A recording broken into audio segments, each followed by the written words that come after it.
बंटवारा। रोहन और सोहन दो भाई थे। दोनों ही भाइयों में बड़ा ही प्यार था। दोनों भाई शाम को अपनी दुकान बंद करके घर आते हैं, जहां उन दोनों की बीवी आरती और पूजा उनका इंतज़ार कर रही होती है। ये दोनों भाई अब तक नहीं आए। कितनी बार मैंने रोहन जी से कहा है कि रात को दुकान जल्दी बंद कर दिया करो, पर यह है कि मेरी सुनते ही नहीं है। कोई बात नहीं भाभी, आ जाएंगे दोनों। दोनों देवरानी जिठानी बात कर रही होती है कि तभी रोहन और सोहन घर आते हैं और उन दोनों की बीवियां उन्हें खाना खिलाकर अपने कमरे में जाती है, जहां आरती रोहन से कहती है, आप इतना लेट क्यों आते हैं? और ये बताएंगे आज आपने दुकान की चाबी किसको दी है? ये कैसा सवाल है आरती? तुम जानती हो ना, दुकान की चाबी हमेशा सोहन के पास रहती है। वही तो, घर की सारी जिम्मेदारी आपके ऊपर है, दुकान की जिम्मेदारी आपके ऊपर है, पर मालिक बनकर कौन बैठा है? आपका छोटा भाई। मैंने आपसे कितनी बार बोला है कि दुकान की चाबी आप अपने पास रखा करो और उसके ऊपर दुकान की जिम्मेदारी छोड़ा करो। आरती, सोहन मेरा ही छोटा भाई है और हम सब एक साथ ही रहते हैं। और वो दुकान पिताजी की दुकान थी। पिताजी के जाने के बाद अब उस दुकान पर हम दोनों का ही अधिकार है। तुम ना इतना ज़्यादा सोचा मत करो। जहां आरती रोहन से दुकान के लिए लड़ रही थी, वहीं दूसरी ओर पूजा भी अपने पति सोहन से दुकान के लिए लड़ रही होती है। आप फिर से दुकान की चाबी लेकर आ गए हैं। अरे कितनी बार आपको समझाऊं, अब सीधा सीधा भैया से कह क्यों नहीं देते कि दुकान की चाबी के साथ दुकान की जिम्मेदारियां भी आपको चाहिए। पूजा, ऐसा क्यों कहती हो? दुकान में भैया का भी अधिकार है। वैसे भी पूरा दिन तो दुकान में मैं ही बैठता हूँ, भैया तो इधर उधर चले जाते हैं। वही तो, पूरा दिन दुकान में आप बैठते हो और मालिक बने बैठे रहते हैं जेठ जी। पूजा, मुझे बहुत नींद आ रही है, मैं तुम्हारी बकवास और नहीं सुन सकता, सोने दो मुझे। आप तो मेरी सुनने वाले हो ही नहीं। अब ना मैं इस बारे में सीधा माँ जी से ही बात करूँगी। इस तरह से सोहन सो जाता है और पूजा गुस्से में लाल पीली होती रहती है। अब ऐसे ही कुछ दिन बीत जाते हैं। आरती और पूजा अपने अपने पतियों के कान भरती रहती, पर फिर भी दोनों भाइयों का प्रेम कम नहीं होता। एक दिन पूजा कोमल से कहती है, माँ जी, आपको नहीं लगता कि आपके दोनों बेटे अलग अलग काम करेंगे तो घर का खर्चा ज़्यादा अच्छे से चल पाएगा? मैं कुछ समझी नहीं बहू। यही तो दिक्कत है ना माँ जी, कि इस घर में किसी को मेरी बात समझ में नहीं आती। बहू, तू जो कहना चाहती है वो साफ साफ बोल दे। माँ जी देखिए, पूरी दुकान की जिम्मेदारी सोहन पर है। सोहन अकेले ही पूरा दिन दुकान में बैठकर दुकान चलाते हैं, तो वहीं दूसरी ओर रोहन भैया न जाने अपने दोस्तों के साथ कहाँ कहाँ घूमते फिरते हैं। अब आप ही बताइए, अगर दुकान मेरे पति ने ही संभाली है तो उसका मालिक भी तो मेरा पति ही होना चाहिए ना। बहू, दुकान मेरे स्वर्गवासी पति की है, उस पर मेरे दोनों बेटों का बराबर का अधिकार है। क्या हुआ अगर सोहन दुकान संभालता है और रोहन बाहर जाता है? ऐसा भी तो हो सकता है ना कि काम के सिलसिले में ही रोहन बाहर जाता हो। सासू माँ की बात सुनकर पूजा को गुस्सा आता है और वहाँ से चली जाती है। ऐसे ही कुछ दिन बीत जाते हैं। एक दिन आरती कोमल से कहती है, माँ जी, मुझे पूजा की हरकतें बिल्कुल भी नहीं पसंद। क्या हुआ बहू? अब पूजा बहू ने क्या कर दिया? माँ जी, आपको लगता है कि मुझे मालूम नहीं, पर सब कुछ जानती हूँ मैं। हर समय पूजा आपके कान भरती है कि वो दुकान सोहन के नाम कर दे। माँ जी, रोहन इस घर के बड़े बेटे हैं, घर की सारी जिम्मेदारियाँ उनके कंधे पर है। अब ऐसे में भला दुकान सोहन के नाम कैसे हो सकती है? हाँ बहू, मेरी एक बात याद रखना, वो दुकान ना रोहन की है और ना सोहन की है।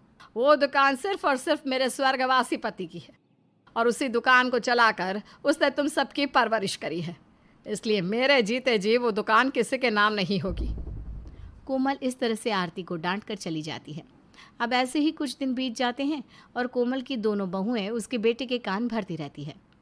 एक दिन सोहन की तबीयत थोड़ी ख़राब हो जाती है, जिस वजह से वो दुकान जल्दी बंद करके घर आ जाता है। रात को जब रोहन दुकान का सामान लेकर दुकान पहुंचता है तो वो देखता है कि दुकान तो सोहन ने बंद कर दी है और सारे ग्राहक वापस जा रहे हैं।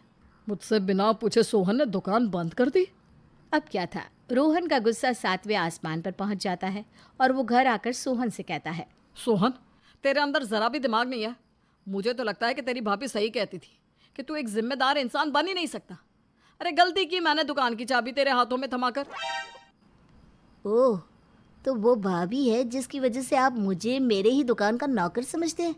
तभी तो अपने दोस्तों के साथ घूमने चले जाते हैं और दुकान मुझ पर छोड़ देते हैं। इस तरह से दोनों भाई के बीच लड़ाई हो जाती है। उन दोनों की लड़ाई सुनकर कोमल बाहर आती है और अपने दोनों बेटों को झगड़ते देख उन दोनों से कहती है, मैं अपने जिन 2 बेटों पर गर्व महसूस किया करती थी, आज तुम दोनों की लड़ाई देखकर मुझे खुद पर शर्म आ रही है कि मैंने तुम दोनों को जन्म दिया। माँ, अब खुद को क्यों दोष दे रही हो, जबकि सारी गलती तो सोहन की है। अब जानती हो ना, मैं दुकान का सामान लेने बाहर गया था और ये महाराज दुकान जल्दी बंद करके घर आ गए अपनी बीवी के पल्लू से बंधने के लिए। भैया, यही तो फ़र्क है आपकी और मेरी सोच में। मेरी तबीयत खराब थी, मैंने आपको फ़ोन किया था पर आपका फ़ोन नहीं लगा। इस वजह से मजबूरन मुझे दुकान बंद करनी पड़ी। पर आपने एक बार भी मुझसे मेरा हाल नहीं पूछा, उल्टा मुझे भला बुरा सुनाने लगे। बस करो तुम दोनों अपनी ये लड़ाई।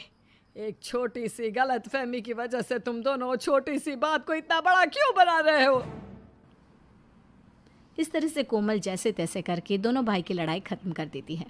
अब ऐसे ही कुछ दिन बीत जाते हैं, पर दोनों भाई के बीच का मनमुटाव इतना ज़्यादा बढ़ जाता है कि वो दोनों दुकान पर बैठने का अपना समय बना लेते हैं। अब सुबह से दोपहर सोहन दुकान पर बैठता और सोहन के जाते ही रोहन दोपहर में दुकान जाता। ऐसे ही कुछ दिन बीत जाते हैं और एक दिन फिर दोनों भाई में भयंकर लड़ाई होती है। तू छोटा है इसलिए मैं तुझे और तेरी गलतियों को बर्दाश्त कर रहा हूँ, पर इसका मतलब यह नहीं कि तू मेरे सर पर बैठे। भैया, मैं आपको भगवान की तरफ पूछता रहा, पर आपने क्या किया? हाँ, आप एक नंबर के घटिया इंसान हैं। आपने मेरे बने हुए ग्राहक अपनी ओर कर लिए। जो ग्राहक सुबह सामान लेकर जाते थे, अब वो ग्राहक रात को सामान लेने आते हैं। आपकी वजह से, आपकी वजह से मेरी कमाई नहीं हो रही। अगर मैंने अपने हक के लिए बोल भी दिया तो क्या गलत बोला? एक बार फिर दोनों भाई में लड़ाई होने लगती है। कोमल फिर से दोनों भाई की लड़ाई शांत करने लगती है, पर इस बार दोनों भाई शांत नहीं होते, उल्टा अपनी ही माँ को धक्का दे देते हैं, जिसमें कोमल को चोट लग जाती है। उनके घर की लड़ाई अब गली में चली जाती है और मोहल्ले वाले परेशान होकर पुलिस को इन्फॉर्म कर देते हैं। क्यों भाई, तुम दोनों भाई अपनी लड़ाई में भूल गए कि तुम्हारी वजह से तुम्हारी माँ को चोट लगी है, दिल पर भी और शरीर पर भी। इंस्पेक्टर साहब, अभी मेरे ये दोनों बेटे नहीं समझेंगे। जब इनकी औलाद होगी तब उन्हें एहसास होगा कि मेरे दिल पर क्या बीत रहा है। हम आपके दर्द को समझ सकते हैं, इसलिए मैं आपको एक राय देता हूँ कि इन दोनों भाई की लड़ाई एक दुकान की वजह से है, तो आप दुकान का बंटवारा कर दीजिए। दुकान का बंटवारा होते ही दोनों भाई अपने अपने दुकान के हिस्से में रहेंगे और अपना अपना परिवार चलाएंगे। ठीक है, अगर मेरे बच्चे यही चाहते हैं कि मैं दुकान का बंटवारा कर दूं, तो मैं तैयार हूं बंटवारा करने के लिए। पर मेरी भी एक शर्त है, और वो ये कि मेरे जीते जी इनकी दुकान का नाम कभी नहीं बदलेगा। अब ना चाहते हुए भी कोमल को अपने स्वर्गवासी पति की आखिरी निशानी, यानी कि उसके नाम की दुकान को 2 भागों में करना पड़ता है और दोनों भाई अपनी माँ की बात की लाज रखते हैं और दुकान का नाम अपने स्वर्गवासी पिता के नाम पर ही रहने देते हैं। इस तरह से कोमल के घर में फैली अशांति शांति में बदल जाती है।